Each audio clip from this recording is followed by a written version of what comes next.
Zach, I'm kidding. What do you think? Congratulations, this is yours.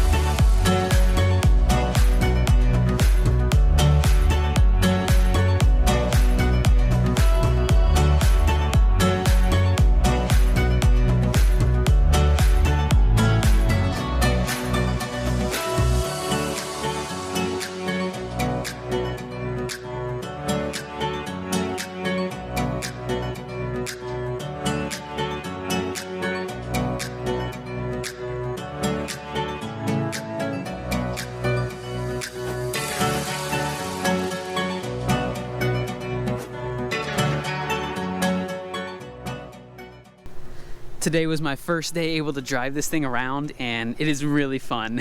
And it definitely gets a lot of attention. I said it was, and it definitely did. I only drove it 2 places. I drove it to like my local hardware store, and then also my grocery store, and both times I had people stop me and talk to me about it. And yeah, it's pretty cool. It's definitely gonna get a lot of attention still, and that was just in my small town. So taking it out to some big cities, I think people are gonna recognize me and notice me. And if you guys ever recognize me or notice me, stop me and talk to me. I love talking to you guys. Just don't come to my house. That's the one thing. Don't ever come to my house. But love talking to you guys on the street. And I think I'll put some like merchandise or something in the back, some koozies or something. If you guys stop me, I'll give you one. But this is the last episode of my Beetle rebuild. There's a couple things I still need to do to it, like the spare tire rack in the back. I'm gonna rebuild that or build it in this episode. And also the seats on the inside, I have seat covers coming in. I know a lot of people said to put the same material as the headliner on the seats. Problem with that is it will wear out over time if I actually do that kind of material. So we're going with leather, but I'll show you it when it comes in, and we'll be able to go over that and why I picked the color I picked. So to start out with, we're gonna go and work on this spare tire rack, get that all mounted up and built, and hopefully it looks good. If not, we'll keep it off and just keep the spare tire somewhere else, but I think it's gonna look pretty cool. So let's try that out and see how it looks.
So it's been about 3 days of driving this, and this thing is so fun, and I get so many looks on the road. Like everyone keeps pulling up beside me and like rolling down their window and waving at me and giving me a thumbs up. It's really cool.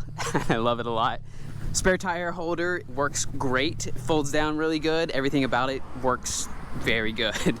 I'm kind of impressed by my modification or building skills. I don't build stuff like that too often, but it works out really good.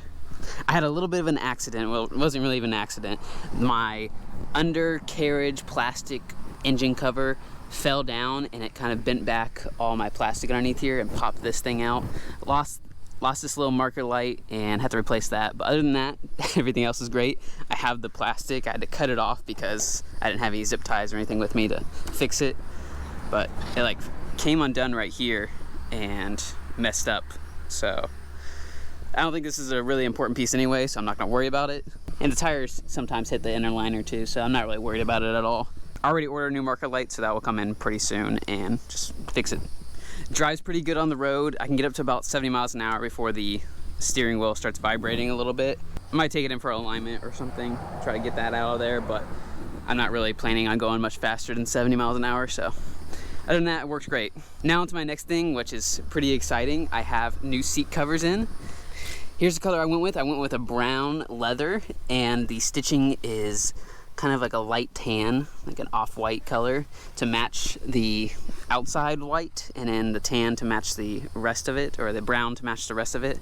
I think it's gonna look really cool. I bought this from lseats.com. It kind of popped up, kind of like those ads on like Facebook do, but this one popped up on YouTube saying they make seat covers for my car and they send them right to your house, which I loved. Catskin doesn't do that, and I know a lot of people recommended Catskin, but I wanted to do my own seat covers, so I don't know how good of quality they are, but we're gonna test it out right now and see if they work good. I also got the perforated inset, so everything right here is perforated, so it should still work with my heated seats and everything. Now this is my daily driver, so I'm gonna be doing one seat at a time. Probably gonna start with the rear seat, cover those, and then move up to the front seats, and so on and so forth. So it might take a couple days for these seats to get recovered, but we're gonna go through it together and see how good these seat covers are, see if they're worth it.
It's been raining for the past couple days here, but I need to talk about these seats because I got them done and they look amazing. Tell me what you guys think. Do you like the color? I chose this color because I've always wanted like this peanut butter color leather seats, and this is real leather. I paid about $800. I don't remember the exact price. I'll throw it up on the screen for these to have sent to me, and obviously free to install them, and they are pretty good condition. You can tell they're a little wrinkled right now, and that's just what you expect when you put new seats on, especially leather, but they've been sitting in here for like a day or two, and it's already stretching out a lot, and the wrinkles are going away, so I think it'll be just fine within like a few weeks. Quality-wise, really good. The one thing I saw that was a little messed up is right here. Some of the stitching is showing. I don't think that's a super big deal. It doesn't bother me at all. Also, I need to finish up my rear headrests. I just have to put those together. My fingers are pretty sore, so I'm just waiting a couple days to finish those up. Not a big deal right now, but it looks really good. Matches the rest of the car very well, I think. I think it really fits the rest of the style of the car. I eventually want to get the door panels rewrapped in leather, the same color, obviously. I just got to figure out what color it is. I might have to email the company and figure it out. Also, I'd like to get these wrapped the same color too, make it all match and look good. That's not gonna be anytime soon. I'm just gonna wait a little bit, start riding this thing a lot more, and take a break from it. There's a couple things I want to put on this before I call it finished. I got new headlights for it to match the rest of the LEDs better. These ones are actually LEDs, so all the lights will match the same color now. Also, I have a rear facing LED that's gonna shine backwards if I need to back up in the dark or something like that. Install that on the roof rack too, and then it should be done. Oh, also replace that light once it comes in. Once I do that, it will be done for now. No more videos on it unless something major happens to it, like I have to replace the motor or something like that, something crazy. But I think this is a really good end to the video, and I absolutely love how it turned out. And once I get those things installed, I'm gonna take this over to Sam's and show him it and see how he likes it. We'll see his reaction to it. I know it looks way different from the last time he saw it. I think he saw it when I just got started running the last time he was over here. So I think he's gonna be a little shocked by the transformation of it. So we'll get his reaction. Let's throw the rest of these things on there and take it over to see him.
Zach, you know what my first question is. First of all, the interior looks amazing from here.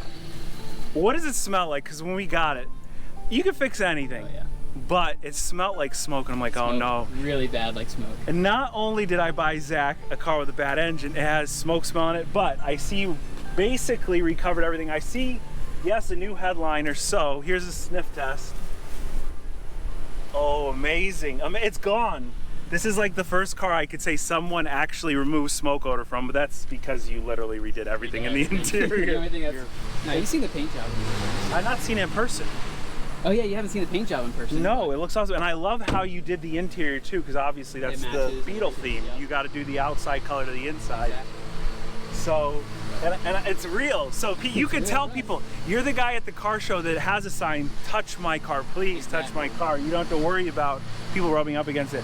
Look, I gotta be honest, when I bought it for you and I saw the condition was a bit rattier than I had thought from the pictures, and then it started making some funny noises when we tried to start up, and I found out I had the blown engine. I lost hope pretty quick because as you see out here, there's projects that they are exciting when you buy them, and then you run into some problems. So to see that you've taken it this far, and hey, it's complete. This looks like something we could get in and take for a drive right now. We could. Which we're gonna do, right? We're definitely gonna do. I want to see. I want you to drive it. I want to drive it because I want to know what a Beetle on truck tires feels like. But I mean, it's awesome, dude. I've literally redone everything, and they haven't done anything but like do an oil change. This is, I've literally redone everything. Everything, man. I'm really, really amazed by it in person. Yeah. I want to see what a Beetle with truck tires on it drives like. Yeah, let's take it for a ride. Let's see.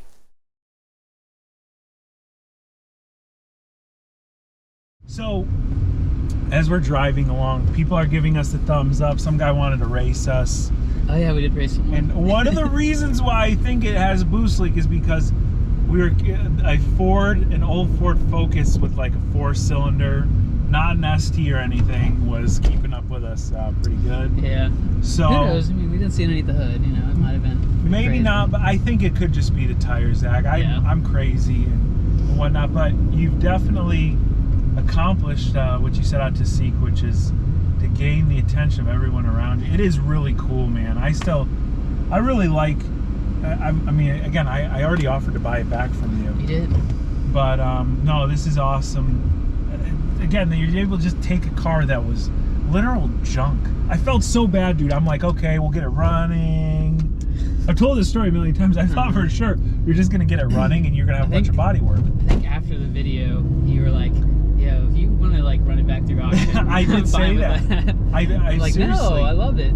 I seriously was a little let down by the condition. You know, because you're buying something. Everybody thinks like, oh yeah, you know what you're getting yourself into. Yeah, no. And the auction photos, well, it always varies. This was a totally as-is auction, but going back and considering how much we paid for it, it's not. It was. I don't know if we ever disclosed it. We could do it. It was a couple $1,000. Was it?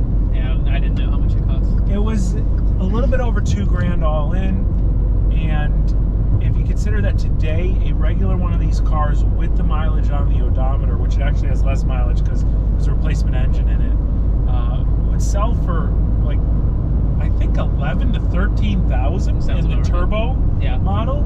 So now you've done all this to it, considering it was a couple $1,000 and it wasn't in a heavy wreck, no frame damage. Yeah. It was a totally fair price. Yeah, I think so. Oh man, yeah. I think this car is about, I mean, clearly what it's about, and a tune is going to add that bit more boost that's going to compensate for the things like the bigger wheels, the heavier tires, the heavier wheels, the bigger tires, and stuff like that. Oh, hold on. Yep. The second weird thing, I almost forgot to talk about the second weird thing. The second weird thing is when you're getting out of the car, you think you're getting out of like a regular Volkswagen Beetle, and it is a lot higher off the ground. So you're like getting out, you're like, oh, like almost like a pickup truck without sidebars, but no, it's fine. It's good. And that is a wrap to this build. Sam loved it. He definitely wanted to buy it back from me, but I think I'm going to keep this one. I keep saying that, but I think I'm for real this time. I'm probably going to keep it for a really long time, probably until it dies. So let me know what you guys think of the whole build. Do you guys like how it turned out? I know it's pretty crazy from what it started out with. And I'll probably put out one more video from the start of the build to the end of the build, so you guys can get like a whole time lapse from start to beginning, from start to end, I mean. Yeah, thank you guys so much for supporting this build and supporting me and everything. So, and also a big thank you to Sam for surprising me with this Beetle for free and being very supportive the whole time. And yeah, Sam's a great guy. Don't forget to check me out on Instagram. Post a lot behind the scenes. So I do anything else to this, like little minor touches, I'll probably post it on my Instagram story for you guys to see. Yep, that's about it. I will catch you guys in the next video on the pontoon boat. Thank you very much. Goodbye. I did drive a 4-hour round trip last night too. Oh yeah. To Fort Pierce. For Something on Facebook Marketplace. It was, but it wasn't for me. My friend's looking for a truck and he needed a ride. Okay, did he buy the truck? No, it was a piece of junk. Oh, forget that. Did you tell your friend to at least like chip in $20 for gas? Yeah, he bought me Chili's last night. No, did you eat Chili's last night? I did. Dude, you should have said something. No, I love Chili's. We just ate at Chili's, and Zach, look, it's just like a local place. Zach and I usually go when we're in the middle of working on something, and now he tells me this story that he went to Chili's. Zach, that was not right. We literally got 10 other places. I love Chili's though. Okay, glad. Not sponsored, by the way. No, not. but it could be.